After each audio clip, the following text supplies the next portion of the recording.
A 6-year-old girl dragged herself through a crowded diner on one leg.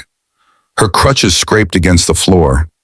Her eyes were hollow. Her ribs showed through her shirt. She stopped at the first table. "Please, can I sit here?" The mother pulled her children away like the girl carried plague. Second table, "We're busy."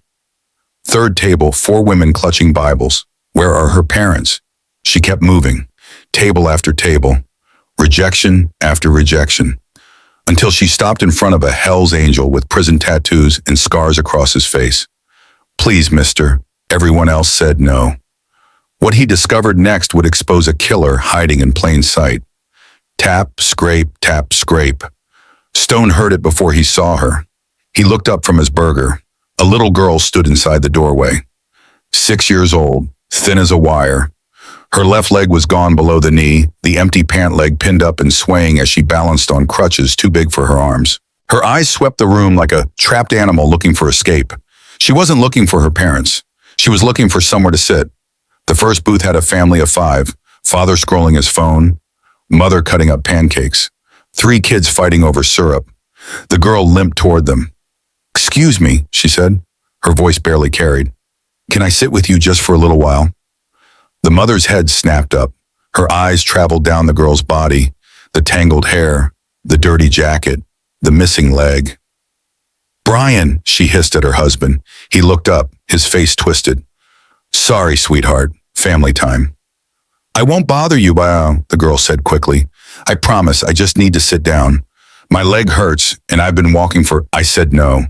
The mother grabbed her children, pulling them closer like the girl carried disease. "Go find your parents," she said. "This isn't appropriate." The girl's shoulders dropped. She turned away. Tap, scrape, tap, scrape. Stone's jaw tightened. Second booth, an elderly couple. Meatloaf and mashed potatoes. The girl stopped beside them. "Please," she said, "can I sit here just at the edge?" The old man's eyes met hers for half a second. Then he looked down at his plate like it held the secrets of the universe. "Harold," his wife whispered, "say something." Harold said nothing. "We're waiting for someone, dear," the wife finally managed. They weren't waiting for anyone. The check was already on their table. "Okay," the girl whispered. "Thank you anyway." Tap, scrape, tap, scrape. Third booth, 4 women in Sunday dresses, pearl necklaces, Bibles stacked beside their iced teas, fresh from evening service. The girl approached slowly. "Please," she said, and her voice cracked. "I just need somewhere to sit. I've been walking so long and I'm so tired. Please, I'll be good." The women exchanged looks. One of them, hair sprayed into a helmet, leaned toward the others. "Where are her parents?" she said loudly. "Why is she alone?" This is what happens when people don't take responsibility. Not, "Are you okay?" No. Not, "Do you need help?" Just judgment. "I'm sorry," the girl whispered. "I'm sorry for bothering you." "Find a shelter," another woman said. "There are places for people like you." "People like you." The girl turned away. Her crutch caught on a chair leg. She stumbled, nearly went down, caught herself at the last second. Pain flashed across her face. She stood frozen in the middle of the diner. Everyone staring, no one helping. Then her eyes found Stone. He saw her take in the leather vest, the Hell's Angels patches, the scars crossing his face, the tattoos covering his arms. He was exactly what mothers warned their children about. But those mothers had already turned her away. She made her choice. Tap, scrape, tap, scrape. She crossed the distance between them. Each step cost her something she couldn't afford. She stopped at his table. "Please, mister," she said, and her voice broke. "Can I sit here?" Everyone else said no. Stone pushed out the chair with his boot. "Yeah, sweetheart. Sit down." Relief flooded her face. She moved toward the chair. Her leg gave out. She wobbled. Her crutches clattered to the floor. Stone was out of his seat before they stopped falling. He caught her under the arm, steadied her, lowered her gently into the chair. She weighed nothing, like a bird with broken wings. He picked up the crutches, leaned them against the wall, and sat back down. That's when he saw it. Yellow bruises spreading across her cheekbone. Old, maybe a week. And on her upper arm where her sleeve had ridden up, purple marks circling the pale skin. Fingerprints, adult-sized fingerprints wrapped around a child's arm. Stone's hands curled into fists under the table. What's your name? He asked softly. Ember. You hungry Ember. Her eyes went wide, like the question was a trap. I don't have any money, she said quickly. I'm not trying to get anything. I can leave if you want. I don't want to be a bother. I'm sorry. I'm really... Ember. She stopped. I asked if you were hungry, not if you could pay. She stared at him, searching for the catch, the trick. Yes, she finally whispered. I'm really hungry. Stone flagged down the waitress. Marie, grilled cheese fries, hot chocolate, extra whipping cream. Keep them coming.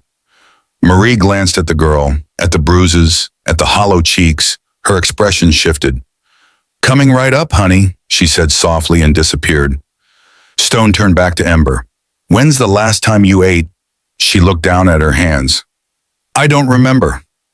Yesterday, she shook her head. Day before, she shook her head again. Stone felt ice forming in his chest. Ember, how long? 4 days, she whispered. Maybe 5. I lose count sometimes. Why? She didn't answer. Ember, why haven't you eaten in 5 days? The refrigerator has a lock on it, she said quietly. So do the cabinets. Derek says food costs money. He says I'm too expensive already. Derek, my stepdad. The food arrived. Golden grilled cheese, crispy fries, hot chocolate with a mountain of whipped cream. Ember stared at it like it might vanish. Go ahead, Stone said. It's yours.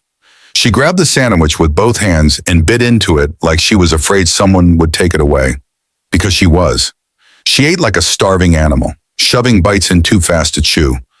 Eyes darting up every few seconds to make sure Stone was still there. He'd seen this kind of hunger before. In Afghanistan, in the faces of children who'd lost everything. He never thought he'd see it in a diner in Colorado. Slow down, he said gently. Nobody's taking it away. There's more coming. She slowed. Barely. Ember, he said, those bruises on your face, on your arm. Did Derek do that? She flinched. I fell, she said automatically. I fall a lot because of my leg. The crutches are hard and Ember. She stopped. Those marks on your arm are fingerprints. Someone grabbed you. Hard. Tears spilled down her cheeks. Please don't make me go back, she whispered. Please, I'll be good. I'll be so good. I won't eat much. I'll sleep outside. Just please don't make me go back there. Please. Oh. Stone's chest cracked open. Hey, look at me. She raised her eyes, terror in every line of her face. Nobody's making you go anywhere. You hear me? You're safe here, right now. You're safe, you go. You don't understand, she sobbed.